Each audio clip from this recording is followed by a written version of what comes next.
I got my official results from the Miller's analogy test that I took at Michigan State. So here it is. It's technically a copy of it.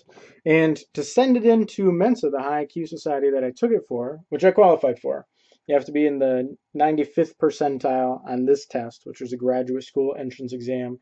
I'm in the 97th percentile, so I'm good, which puts you in the top 2% of IQs overall. So I'm maybe in the top 1%, right in there somewhere. And I chose philosophy as my major. You have to choose something, and I'm only in the top 7% on here. I'm in the 93rd percentile. So it's surprising how high philosophy students score on these types of tests, really high. And then my scaled score is really easy to remember. It's 444, which is pretty crazy that that's what it came out to. So you can see that the score is a little bit right there. So I took a picture of this, and they have a spot to upload it on the website for Mensa. I sent it in with the fees for joining, and they emailed me back saying that I have to get it notarized and send it in, which is kind of insane. So I did that today at the UPS store, and yeah, the notary guy right there, he was confused by it. He's like, "There's nothing to sign, like what?" Right? They notarized that you're signing it. And I don't know how it makes it more official, because if I was going to make a fake one of these, wouldn't I just make a fake one of these and then have that notarized? It makes no sense to me. But anyways, I have that done, so I get to send that in today. And that's cool. So kind of a odd goal that I had, but it makes a lot of sense because it's cool because I had a high IQ and then my IQ dropped way low and I was performing very bad mentally and a lot of stuff, and now it's risen up. But I've been doing not so great since then, poorly since then. That was, geez, that was a while ago. That the last Friday, right, so almost a week and a half ago, that my mom and I went to Lansing and back in that day for that test. And then on a couple of days after that, an adjustment. And then on Tuesday, my dad and I went to Ionia to see my Uncle John and came back. And so that was rough on me. And then had a few more days, another adjustment. And then this week, and it's still not fully recovered from that, right? My neck is off. And this week, my chiropractors are on vacation, Brent and Helena Beekman, or Beacom.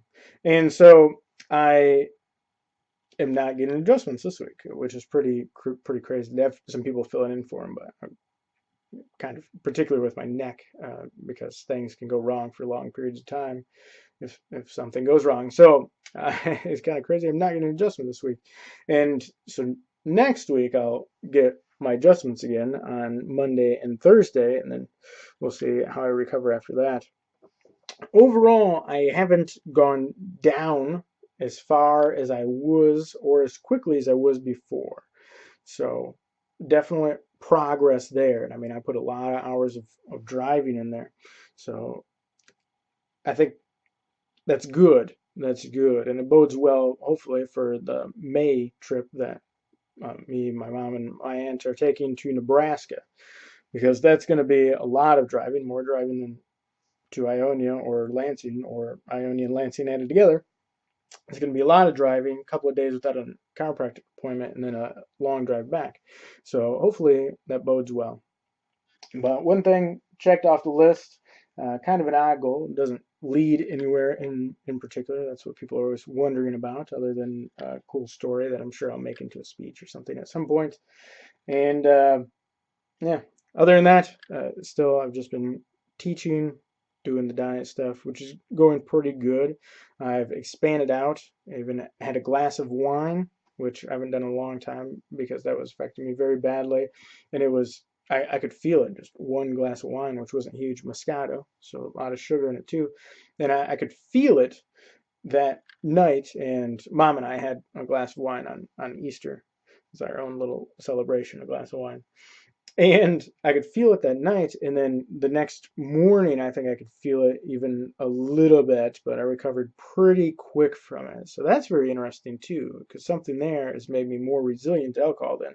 Because there for a while, it really messed me up fast for a long time, So Really weird. That was interesting. And oh, and I think it was that night we were watching, so we were drinking our wine. We were watching this crazy show. I watched a bunch of crazy shows. There's a lot of them out there, but it's this Russian show based off these Russian short stories about a a young doctor's notebook, I believe is the name, and it stars Daniel Radcliffe, which is Harry Potter, right? It's funny seeing him and Frodo in other movies, which is pretty hilarious.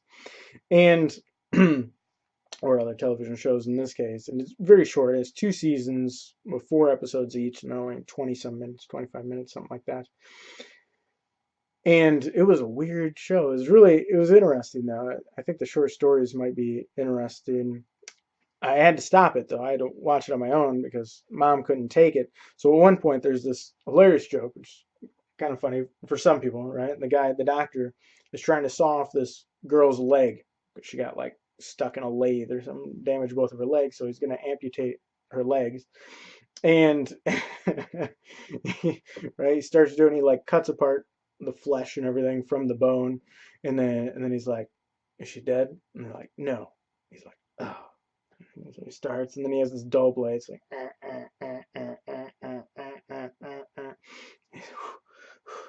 "Is she dead?" "No." It was hilarious, but mom didn't think it was very funny. So I had to watch that on my own. Odd senses of humor. Developed that with the EMT training. Obviously, well, a lot of people develop a weird sense of humor to cope with that type of stuff. And then apparently it sticks with you somewhat. So, and then other than that, I've really been turning over this idea of a book club in my mind because I saw Lisa Van Dam do this, who runs the Van Dam Academy down in Texas, which is very exclusive, like Chuck Norris and his kids there, grandkids, stuff like that. And she started this book group, and I saw her do it on Facebook. We're friends at Facebook, and I thought that she was just starting a book group for fun because she talked to one of her friends. They were like, you should start a book group. She really likes classics, so she started a book group, but she made it paid for. She made a paid book group, which I didn't realize she was doing. And it looks like it's going really well. And I would estimate, I mean, I might be wrong here, but compared to the amount of subscribers she has and the price that she's charging per month, I think she's probably making, a few months after starting it, about $7,000 a month in this book group. I mean, just kind of blows my mind. Now, I've thought about starting a book group like this for a long time, but I didn't think it would be commercially viable, which might have just been an idiotic belief. I'm pretty sure I have a bunch of those, but that might be one. So that's very interesting. It's got me more and more intrigued. The issue is her classics don't have copyrights on them. A lot of stuff I would like to do have copyrights on them. Now, the companies I teach for in China seem to violate copyrights all the time, and no one seems to care. Some of the companies are big, and then some of the companies do cut deals with companies. I think one of the companies I teach for cut a deal with Pearson, that type of thing. I might apply for a different teaching job today as well with another company, and because I'm not going to get raises through the other two companies I work for, it doesn't look like. So I'm going to try to get hired in there for a higher wage, and I need to get into the 20s per hour. If I'm working hour to hour, I definitely need to get into the 20s per hour to make decent money on the, not, if it works 3 to 4 hours a day, so you're working part-time, like half-time, I need to get into the 20s per hour to make enough money. So I'm thinking about doing that today. I think I'm probably going to do that today. Oh, and the other thing I'm probably going to get done today is the Kinderello story that I wrote with one of my students named Jenny, sometimes called Carrie because Jenny she thought might be too popular. Yeah, I'm going to publish it, just kind of self-publish it on Wattpad, which is just a free online site where people can go read stuff that people write and publish for free. And it was where I was going to do the Pokemon thing with Parker, but he didn't want to edit or revise any of his stuff really. He just wants to tell a story essentially. And so we've moved away from that. We're back into reading stories with him without having ever completed the Pokemon story. But Jenny, we completed that story, and now we're reading stuff. I'm reading stuff again with her. What are we learning about? Oh, I think we're learning about games right now. Nah, I can't remember exactly. I have students come up with lists of stuff they want to learn, which is a fun process in itself and a good discussion. And then we can have them pick, and we can learn certain things. So that might be Alex. Alex, I'm learning about basketball with, which works out great. I use Simple Wikipedia, which is an easier vocabulary, and it works really well. And they can access it in China. Simple.wikipedia.org is accessible in China, which seems really odd, whereas wikipedia.org is not. And I think Quora.org right now is still accessible in China, which seems odd that China would allow that. So interesting stuff. But I'm going to put that on Wattpad and see what people think. All the feedback on it has been good so far. I really preserved her style, Jenny's style and voice in the story. I mean, it's still really her story. I didn't change everything or correct everything, so it doesn't sound like my type of writing. And it'll be interesting to see what happens with it. I guess if things go really bad with it, people say a bunch of bad stuff, I won't tell her, but if they say a bunch of good stuff, I will. So that'll be how that works. So that'll be interesting. Anyways, that's all my update for now. Really, things I've been thinking. I have a huge notebook. I left it in another room of stuff I've been thinking about. Oh, and I'm almost finishing up this book. I finished this book by Karl Popper, All Life is Problem Solving. Man, the more Karl Popper stuff I read, the more of a genius this guy was in multiple fields. Really interesting, and all of life really is problem solving. You could view it that way for sure. And I'm more than halfway done with this book. I'll finish this one up soon, Cosmic Critiques by Isaac Asimov, which one of the greatest science fiction writers of all time, him critiquing short science fiction stories. Super interesting, very interesting. And there's 10 stories in here. They're all really good stories as well, at least so far. So I really like that book. I was reading that one this morning. And I'm almost done with Jordan Peterson's book, 12 Rules for Life, which is super interesting too. I'm going to have to go back through that one again for sure. Well, all three of these, I'll go back through multiple times. But Jordan Peterson's book, I'm listening to it on an audiobook, which he does his own audiobook, which is amazing because he's a public speaker too.